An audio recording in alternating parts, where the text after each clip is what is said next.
Thank you, Chair. I'm Sheila Darmody here on behalf of the Nature Conservancy. I would say that the Nature Conservancy has testified on this and similar legislation in previous years, and while this bill is structured very differently than previous iterations, both the opportunities that it presents and our opposition remain exactly the same as they have in previous years. Other people have mentioned the opportunity of consolidation, and that is an approach that EPA Region 1 has supported the idea.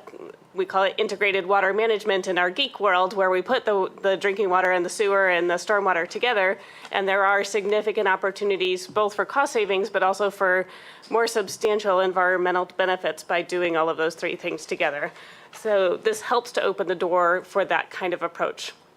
So that's a good concept, but the concerns that we've heard here tonight, both related to the lands and the PUC oversight, are significant ones for the Nature Conservancy.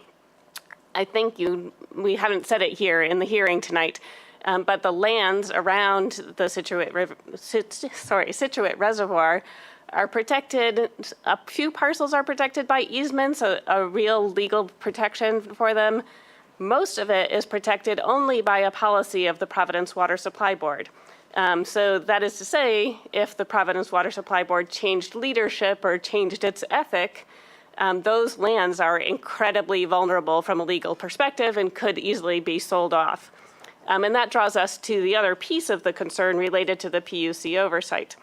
While the mayor asserted that this bill does nothing that would compromise the quality of the water, if, for instance, a new authority or the new entity or whoever is entering into this lease agreement is saddled with a very significant bill, there's a lot more incentive to sell off some of those parcels of land in the Scituate Reservoir watershed to get the cash that they would be worth in order to help make these payments.